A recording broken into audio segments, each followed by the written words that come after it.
She grabbed his arm just as he lifted the fork. "Daddy, don't eat it. She poisoned your food." And in that split second, the billionaire CEO realized his 8-year-old daughter might have just saved his life. Henry Blake was the kind of man who turned heads when he walked into a room, not just because of his wealth or reputation, but because of the quiet authority he carried. At 35, he was one of the youngest and most successful tech CEOs in the country, with a company valued at hundreds of millions and a vision that changed industries. His tailored light-colored suits, dark brown eyes, and confident posture gave him the image of a man who had everything. But what most people didn't know was that behind the calm charm and corporate accolades lived a man shaped more by heartbreak than headlines. 3 years ago, Henry made a decision that changed his life forever. He had been visiting a charity gala supporting local orphanages, mostly out of obligation, when a quiet little girl hiding behind a stack of books caught his eye. She had the saddest eyes he had ever seen, bright blue, wide but shadowed. Her name was Eliza. She was 5 years old and had lost both her parents in a car accident. She wasn't speaking much back then. Trauma had locked her voice inside her. Henry hadn't planned on adopting a child. Not then, not ever. His schedule was packed, his life too sharp-edged for the softness of parenthood. But something about Eliza made him pause. He returned the next day and the day after. And on the third visit, when she finally looked up at him and smiled, just barely, he knew he couldn't walk away. Within months, Eliza had a new home. His home. And slowly, her voice returned, as did her laughter, her drawings, her curiosity. She became his world. Raising Eliza gave Henry a piece he hadn't known he was missing. Mornings became moments of joy over spilled cereal. Bedtimes were filled with storybooks and whispered wishes. For the first time, he had something and someone who wasn't linked to profit, deadlines, or prestige. She grounded him. She made him human. That's why when he met Amelia, he allowed himself to hope that maybe there was more for him. More than just business and parenting. She was stunning. Long blonde hair, sky blue eyes, elegant in every way. She appeared in his life during a conference in San Diego, where she was handling PR for another firm. They collided during a session break, literally. He apologized. She laughed. They had coffee. Soon after, they were dating. Amelia was everything a man like Henry was expected to be with. Poised, smart, supportive. She adored Eliza, or so it seemed. Henry was cautious at first. He didn't want to introduce someone new into Eliza's life unless he was sure. But Amelia was persistent. She brought gifts, learned Eliza's favorite stories, braided her hair, called her sweetheart. Henry let his guard down. Within a year, they were married. And yet, from the very first weeks of their marriage, little things began to shift. Not with Henry. He was still committed, loving, and determined to protect his daughter, but with Amelia. She was colder at home than she was in public. She seemed to watch Henry too closely when he was on calls. She asked strange questions about company ownership and power of attorney. But every time he raised a concern, she smiled sweetly and dismissed it as love for the business they now shared. Eliza noticed more than anyone. Children have a way of reading people that adults often forget. She saw the way Amelia looked at her when no one else was watching. Not angry, but empty, as if Eliza was in the way. She felt it in the coldness of a hug, in the way Amelia's eyes narrowed when Henry wasn't looking. And at night from the hallway, Eliza would hear whispers, Amelia on the phone, saying things no stepmother should. Still, she stayed quiet. She didn't want to lose the only family she had, but her unease grew, especially as Henry began feeling unwell. Headaches, fatigue, dizziness. He laughed it off, blamed stress. But Eliza saw Amelia's quiet satisfaction every time he said he didn't have the energy to play. She began watching more closely, following quietly, listening. And one evening, she saw something that would change everything. Amelia stood in the kitchen, carefully sprinkling something into Henry's soup. From a jar marked herbs, she crumbled dried petals. Petals Eliza recognized from the backyard. They were from a flowering bush she had once been warned not to touch. Toxic. Eliza's heart pounded in her chest. She didn't say a word. Instead, she ran to her room, grabbed the small phone Henry had given her for safety, and began recording everything she could. She didn't know what would happen next, but she knew one thing. She had to protect her father, even if it meant exposing everything. Eliza didn't sleep that night. She lay curled under her blanket, the phone clutched tightly in her hand, her heart pounding as if it was trying to leap from her chest. In the quiet dark, she replayed the recording again and again, her thumb trembling on the screen. It wasn't just the image of Amelia sprinkling the dried petals into the soup that haunted her. It was the way Amelia smiled afterward. A satisfied, chilling smile that didn't belong to someone who loved anyone, let alone her father. She had heard Amelia's voice many times when she thought no one was listening, but that night something different had happened. The call she recorded earlier that evening, just minutes before dinner, was the clearest yet. She'd hidden in the hallway while Amelia stood by the window, phone pressed to her ear, unaware of the little girl quietly pressing record. Her voice was lower than usual, but distinct. "He's getting weaker, I can tell. Another week, 2 at most. Once he signs over the authority on the expansion project, it's done. Then we disappear, and the board will never know what hit them." There was silence on the other end. Then a man's voice replied, "Just don't mess this up. You're not supposed to be caught in his will. You're just supposed to cash out and vanish." Amelia gave a short laugh. "Please, the man still thinks I care. He's more concerned about his daughter's bedtime than his own security."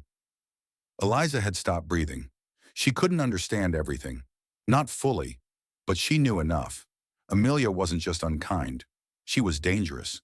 And her father, who trusted her, who loved her, was in danger. The next morning, Eliza tiptoed downstairs before anyone else woke up. She hid the phone in her backpack and quietly made herself a bowl of cereal, pretending to be distracted while her thoughts raced. What should she do now? Tell her father? He wouldn't believe it, not without proof. Amelia was so good at acting, so good at pretending to be someone she wasn't, and Eliza was just a child. That's what grown-ups always said.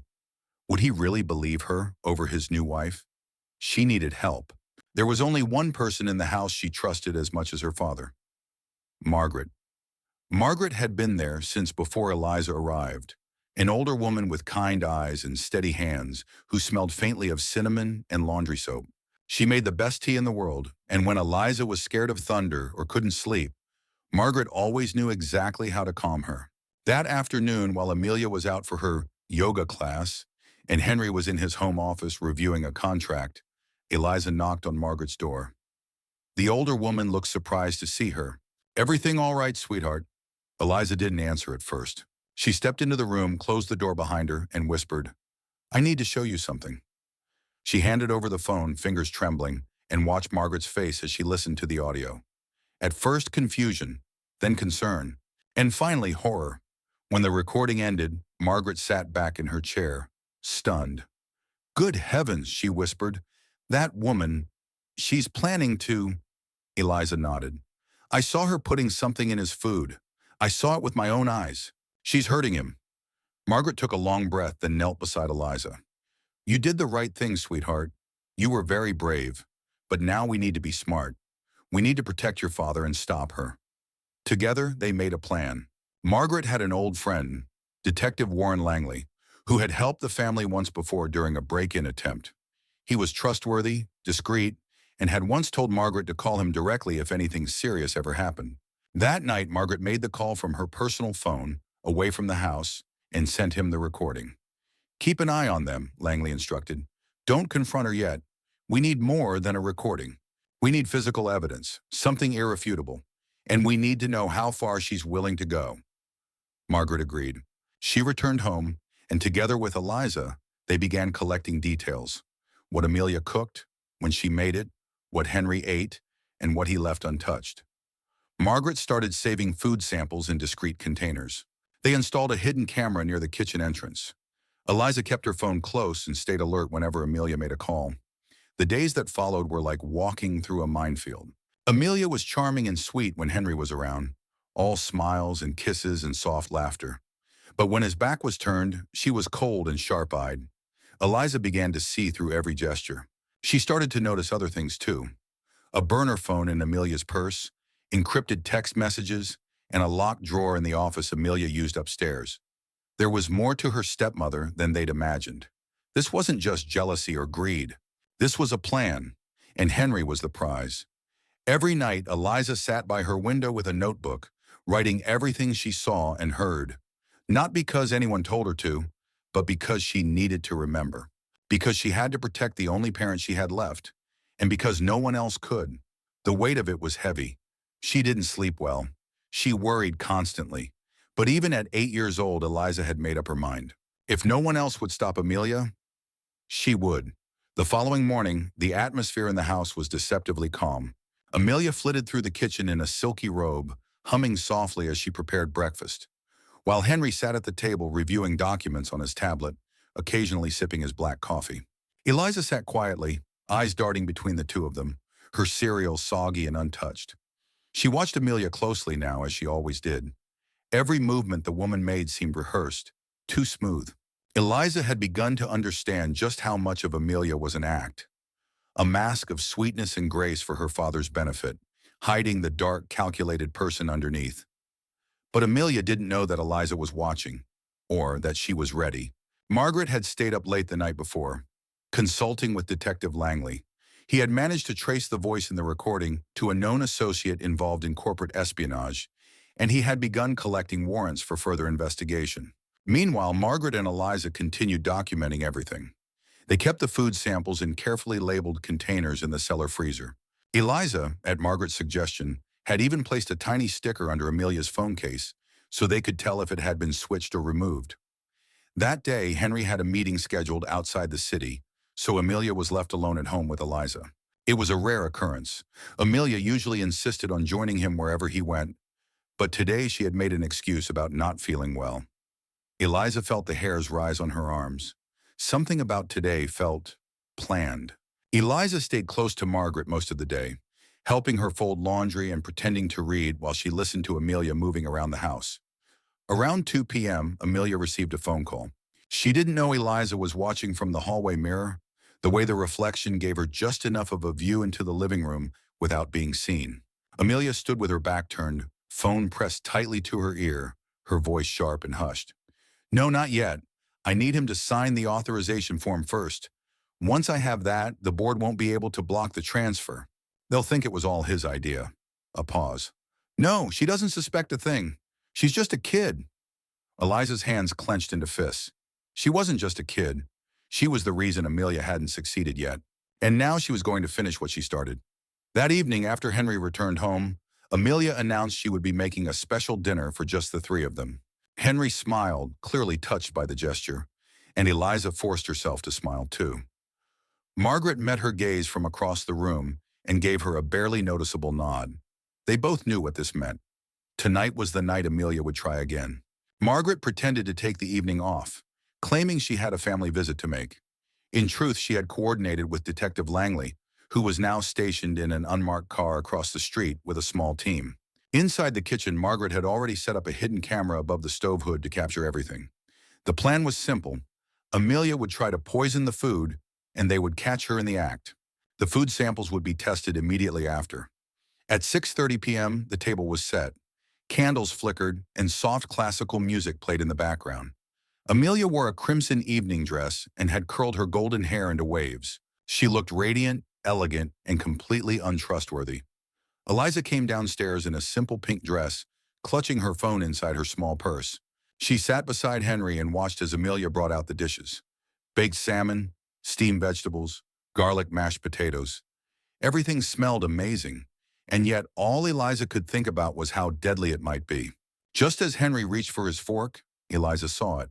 Amelia's fingers brushing the edge of his plate just a second too long. Something flickered in her eyes. Impatience? Anticipation? "Daddy," Eliza said suddenly, her voice loud and clear. "Please don't eat that." Henry looked up, confused. "What?" Amelia froze. "Eliza, sweetheart, what are you talking about?" Eliza stood up slowly. Her voice was steady. "Don't eat it. I saw her put something in your food. I've seen her do it before." "Excuse me?" Amelia laughed nervously. "That's absurd." Eliza reached into her purse and pulled out her phone. "And I have proof. Recordings. Videos. She's not who you think she is." The room fell into stunned silence. Henry looked from Eliza to Amelia, his hand still hovering over the fork. "Eliza, what are you saying?" "I'm saying she's poisoning you. She's working with someone else. She's trying to take everything you have." Amelia's face went pale, then red with fury. How dare you accuse me of— Just then, the front door opened, and two plainclothes officers stepped into the room. Amelia Carter, one of them said, flashing a badge. You're under arrest for attempted murder, conspiracy to commit corporate fraud, and obstruction of justice. You have the right to remain silent. No, Amelia shouted, backing away. This is a mistake. She's lying. But the officer had already taken her by the arm. As they read her rights and began escorting her out, Eliza looked at her father. He hadn't moved. His eyes were wide, his face pale. Eliza, he whispered, is it true? She nodded. I have everything saved. I just wanted to protect you. And in that moment, all Henry could do was pull her into his arms and hold her tightly as the world he thought he knew came crashing down. And the daughter he once rescued became the one who had saved him. That night, their house was quiet in the most unnatural way. It wasn't the comforting silence of a peaceful evening. It was the kind of stillness that comes after a storm, when everything is waiting to see what will be left standing. Amelia was gone. The flashing red and blue lights from the squad cars had faded. The handcuffs, the screams, the shock on Henry's face. It was all real, and yet Henry was still trying to process it. Eliza sat on the couch, knees pulled to her chest, wrapped in one of Margaret's knitted blankets. Her eyes were fixed on the floor, her small hands trembling even though she hadn't said a word in over an hour. Margaret sat beside her, gently rubbing her back, whispering soft reassurances. Henry stood across the room, still in his suit, still holding his untouched dinner plate in one hand, as if putting it down would somehow make all of this even more real. He finally set the plate on the table and walked slowly to Eliza. He knelt in front of her, gently reaching for her hand. Eliza, he said softly, I need you to tell me everything. And she did. With Margaret beside her, Eliza recounted the whole story, how she noticed Amelia's strange behavior, how she had started recording conversations, how she had seen her tamper with food, and how Margaret helped her collect proof. She told him about the call Amelia made, about the secret drawer, the hidden messages. She spoke quietly, calmly, her voice more steady than any 8-year-old's should be. Henry listened, stunned. His heart ached with every word, not just from the betrayal of his wife, but from the crushing realization that his daughter had been carrying this burden alone. Margaret chimed in when needed, validating Eliza's claims, explaining the evidence, and reassuring Henry that everything had already been submitted to the authorities.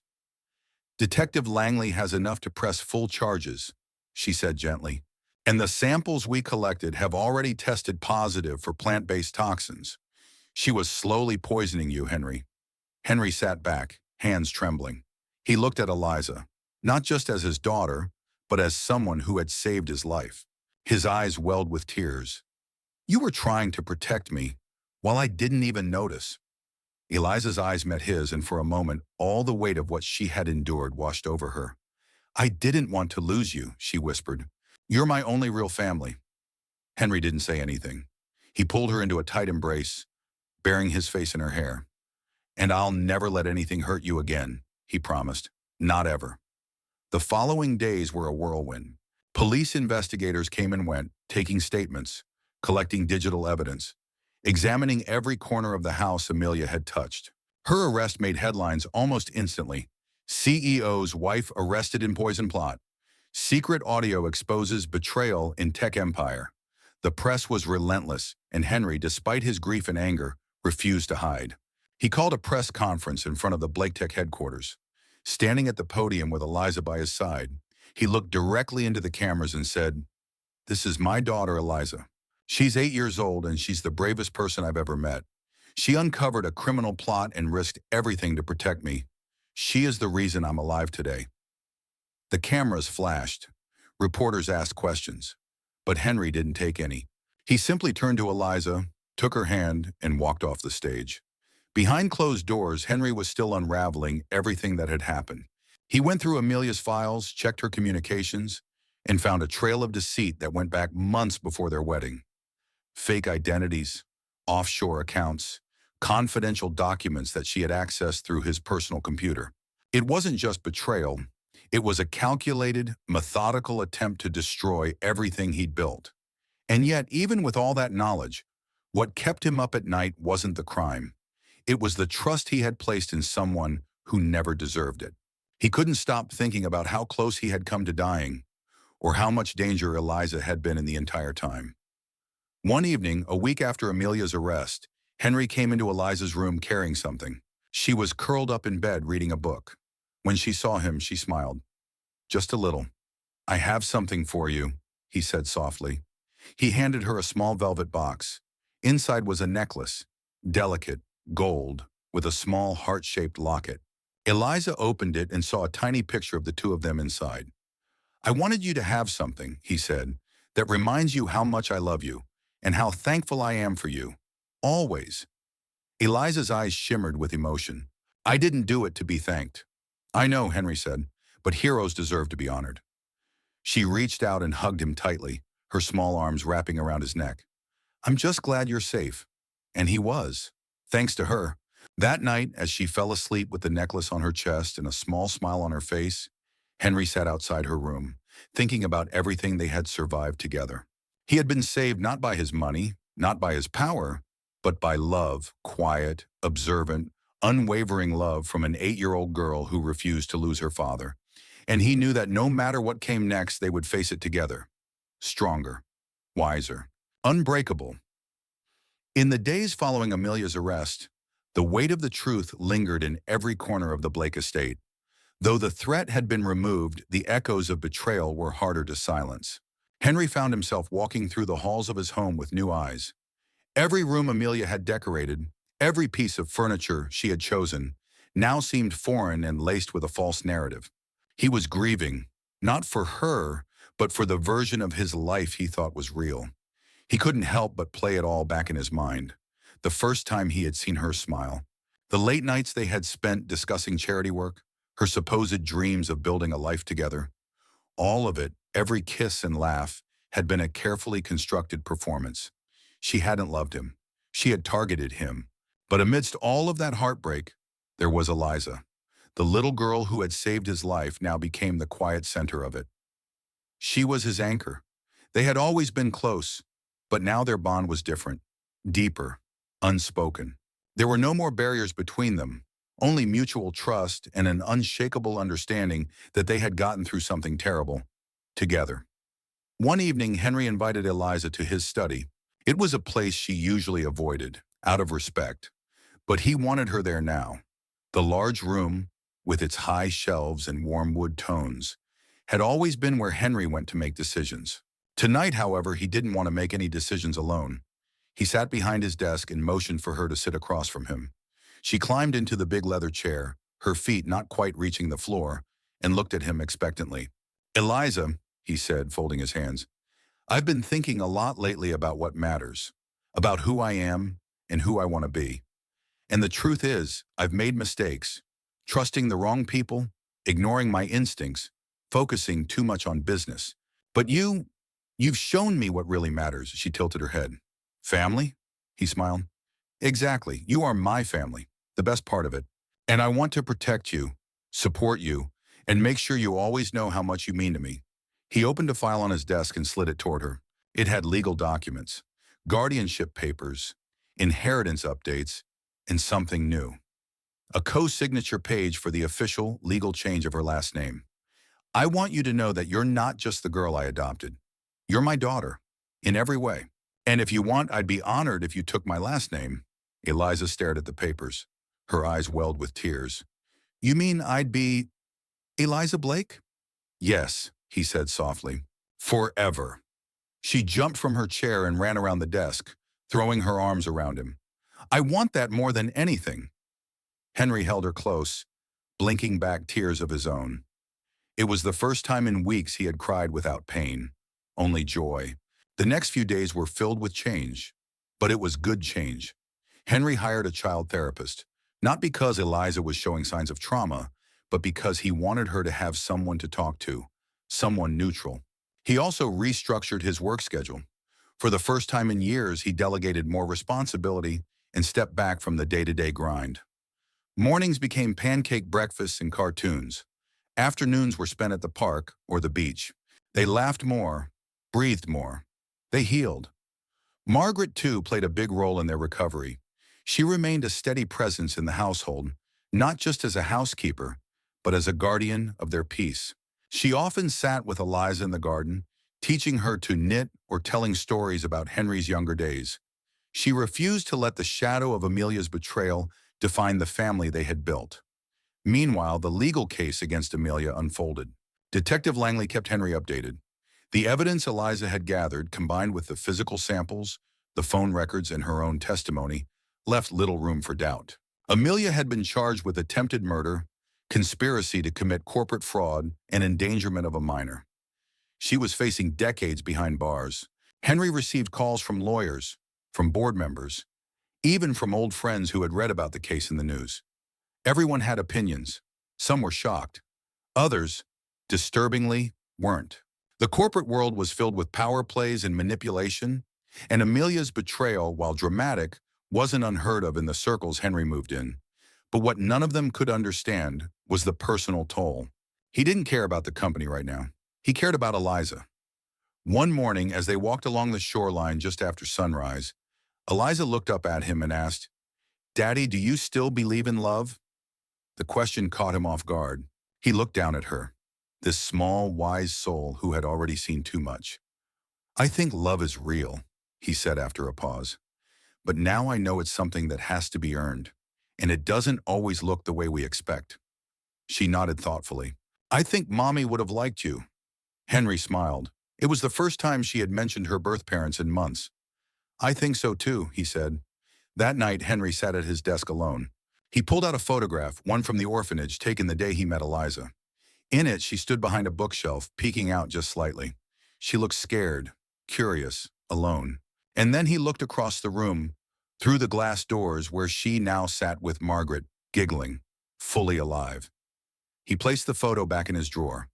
Whatever came next, courtrooms, media, business, it didn't matter. He had already won the only battle that truly counted. He had his daughter. He had her trust. And together, they had everything they needed to move forward. As summer melted into early fall, a new rhythm began to settle over the Blake household. The kind of rhythm that wasn't hurried or calculated. It was gentle, ordinary, and healing. For the first time in years, Henry stopped living by a calendar of board meetings and quarterly earnings. Instead, his days were filled with school lunches, drop-offs, and after-dinner talks with Eliza about everything from her math homework to what animals she wanted to rescue when she grew up. Despite the emotional scars that Amelia's betrayal had left behind, the walls of their home were slowly becoming places of safety again. The scent of warm muffins and the soft hum of cartoons in the morning replaced the tension that had once hung in the air like fog. Eliza, with her childlike resilience and growing confidence, began to laugh louder, sleep better, and walk a little taller. Still, there were moments, quiet, vulnerable moments, when the weight of what had happened would return. Sometimes it happened in the middle of the night, when Henry would wake up in a cold sweat, having dreamt of Amelia's voice whispering something venomous behind him. Sometimes it came when he opened a drawer and found something she had left behind. Lipstick, a receipt, a note written in her perfectly neat cursive. Other times, the memories came back when he looked at Eliza and thought of how close he had come to losing everything because of how deeply he had been fooled. One such evening, Eliza wandered into his study long after bedtime. She was wearing her favorite pajamas, the ones with little cartoon stars on them, and holding a stuffed raccoon that was missing an ear. Her eyes were heavy, but her face looked troubled. Henry looked up from his laptop. "Couldn't sleep?" She nodded and walked over, crawling into his lap as she used to when she was smaller. He held her without saying a word. After a moment, she whispered, "Do you think she ever really loved us?" The question hung in the air like frost. He took a breath. "I think she loved the idea of us," he said quietly, "but not who we really were. People like Amelia, they want control, not connection. That's not love." Eliza nodded against his chest. "I kept wondering if I did something wrong, if she was mean to me because I wasn't enough." Henry gently tilted her chin to face him. "Hey, look at me. You are more than enough. You've always been enough. None of this was your fault." She didn't respond, but he saw it in her eyes. Something had released. In the weeks that followed, Henry decided it was time to take the next step toward truly moving on. He began working with a family counselor, not just for Eliza, but for both of them. It was one of the best decisions he had made. Their sessions weren't always easy. Sometimes Eliza would shut down. Other times, Henry would find himself unprepared for how deeply the betrayal had rooted itself in their lives. But together, they started to untangle it. They spoke about trust, fear, how to recognize real love, and how to rebuild something stronger after it's been broken. Eliza began journaling. She started a scrapbook of new memories that she and Henry made together. Every weekend, they added photos, a picnic at the park, a visit to the zoo, baking a cake that collapsed in the middle but still tasted great. Henry watched his daughter begin to bloom again, and in doing so, he started to find himself too.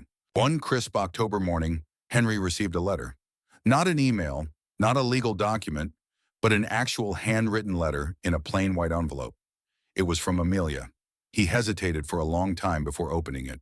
Finally, curiosity and perhaps a need for closure won out. The letter was short, apologetic in tone, but it didn't feel sincere. There was no remorse, only justification. She claimed she was under pressure, that things spiraled, and that she never meant to hurt Eliza. There was no acknowledgement of poisoning, no real accountability. Henry read it once, then dropped it into the fireplace. He didn't tell Eliza about it. She deserved peace, not another shadow. Later that day, as they carved pumpkins together in the backyard, Henry looked over at her, elbows deep in orange goo, face scrunched in concentration, and felt a clarity he hadn't known in years. He didn't need anyone else to validate what they had. He didn't need the world to forget what happened, or even forgive it. He just needed to be there, to keep showing up for her, to keep building a life where safety and joy weren't privileges, but constants. And so he did. As autumn deepened, Henry began speaking publicly again, not about his company, but about family, about the power of listening to children, about the quiet strength they hold when we underestimate them. His story, Eliza's story, became a symbol of resilience in ways neither of them had expected. He launched a foundation in Eliza's name, dedicated to supporting children who'd survived trauma and providing resources to those placed in vulnerable family situations. Eliza helped design the logo, a golden heart inside a shield. Because love is what protects people, she said. The first grant went to a children's shelter near the very orphanage where Eliza had once lived. They visited it together. And when a little girl came running up to Eliza and asked if she was the real Eliza Blake, Eliza knelt down and said, "Yes, and you can be brave too." That night, Henry tucked her into bed, kissed her forehead, and whispered, "You've changed the world already. I'm so proud of you." She grinned sleepily and replied, "I had a really good teacher." Then she closed her eyes, the locket he'd given her glinting softly in the moonlight. And Henry, no longer just a CEO or a survivor, walked out of the room knowing finally that their life was no longer about what they had escaped from. It was about what they were building now. Together. The first snow came early that year. A thin blanket of white dusted the trees surrounding the Blake estate, muffling the usual sounds of the city and painting everything in a quiet, peaceful glow. For Eliza, it felt like the world had turned into a snow globe, safe, sealed, and for once and still. She pressed her nose to the frosted window in the foyer, watching snowflakes swirl through the morning light like tiny secrets falling from the sky. "Snowman?" she whispered hopefully, turning to Henry, who stood behind her with a steaming mug of coffee. He smiled and ruffled her hair. "Snowman? And hot cocoa after." Eliza grinned, darting toward the closet to grab her boots. These moments, these soft, simple ones, were becoming more frequent now. The echoes of what had happened still lingered, but they no longer controlled the atmosphere. There were days they laughed more than they cried. Days they remembered how to breathe. Henry had changed, not in ways the world could easily see. He was still the tall, confident CEO with sharp suits and firm handshakes. But the change was quieter. He listened more. He slowed down. He held Eliza's hand even when no one was looking. He stopped treating love like something fragile and started treating it like something to protect. Still, the rest of the world hadn't forgotten about Amelia Carter. Her trial had made national headlines. Former associates, business partners, even media personalities weighed in. She was labeled everything from a master manipulator to a modern-day villain in stilettos. But inside the house, Henry kept the noise outside. He had long since decided that Amelia didn't deserve a place in their lives anymore. Not even as a headline, But there was one more hurdle ahead. Eliza had been called to testify. Though she wasn't legally obligated, thanks to her age and the strength of other evidence, Detective Langley and the legal team thought her voice might help seal the case. The recordings she'd gathered were powerful, but the emotional truth she carried, the quiet, lived reality, was something no document could replicate. Henry was reluctant at first. He didn't want her reliving the trauma, but Eliza surprised him. "I want to," she said simply, as they sat in the sunroom one afternoon. "I want to tell the truth. I want them to see I'm not afraid of her anymore." So they prepared together. Margaret helped, reading over questions and explaining courtroom etiquette. Henry hired a child advocate to guide Eliza through what to expect. It wasn't about teaching her what to say. It was about helping her feel strong enough to say what was already in her heart. The day of the testimony arrived quietly. No media vans, no flashing cameras, just a private entrance, carefully arranged by Langley, in a courthouse room already half emptied to make the setting less intimidating. Eliza wore a navy blue dress and her favorite boots. She held Henry's hand all the way to the stand, then let go slowly and climbed into the chair by herself. The room was silent. Amelia sat at the defense table, her expression unreadable, her hair tied back in a cold, perfect bun. She didn't look at Eliza, not even once. The prosecutor asked gentle questions. "What made you feel unsafe? What did you see that made you worry? Do you remember the first time you knew something was wrong?" Eliza answered clearly, calmly, with more strength than most adults. "I didn't feel safe when she smiled but didn't mean it," she said. "When I caught her putting things in the food. When I heard her saying my daddy was weak." "Why did you record her?" "Because no one would believe a kid, and I had to protect him. No one else was doing it." There was a pause, then the final question. "Do you think she ever cared about you?" Eliza blinked, and for a moment, the child inside her, scared, confused, betrayed, appeared in her eyes. "I think she cared about being rich," she said, "but not about me or my dad. If she did, she wouldn't have tried to hurt us." Silence followed. Even the judge was still. When Eliza stepped down, Henry stood waiting. She ran to him and he lifted her into his arms. It didn't matter that they were in a courtroom. It didn't matter who was watching. The trial concluded within the week.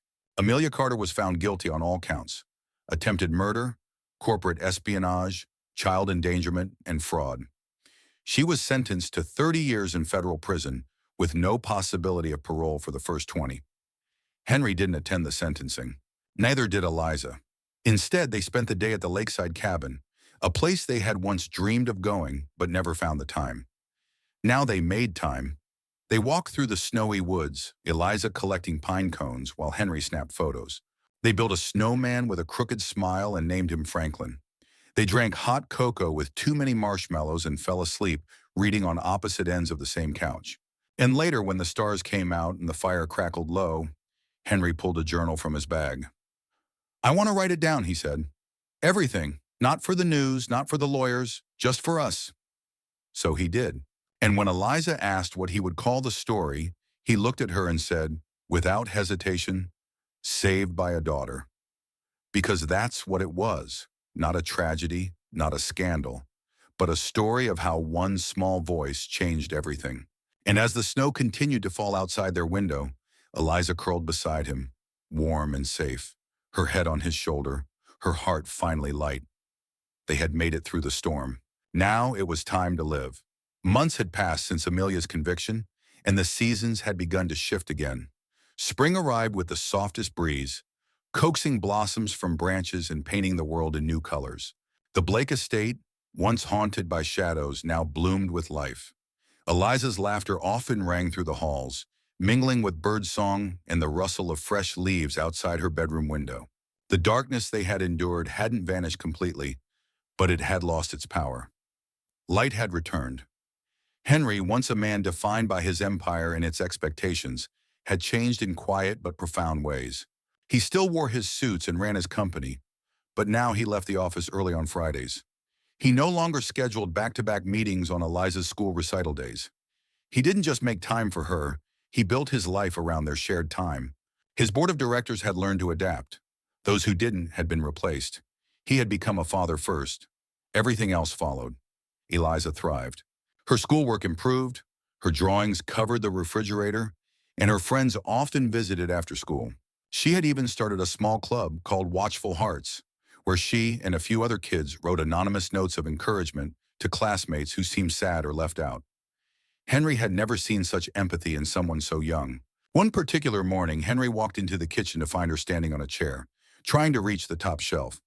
"I'm making pancakes," she said, her tone serious. "It's your turn to sleep in on Saturdays." Henry laughed and helped her down, gently brushing flour from her cheek. "How about we do it together?" They cooked side by side, flipping pancakes and humming along to the soft jazz playing in the background.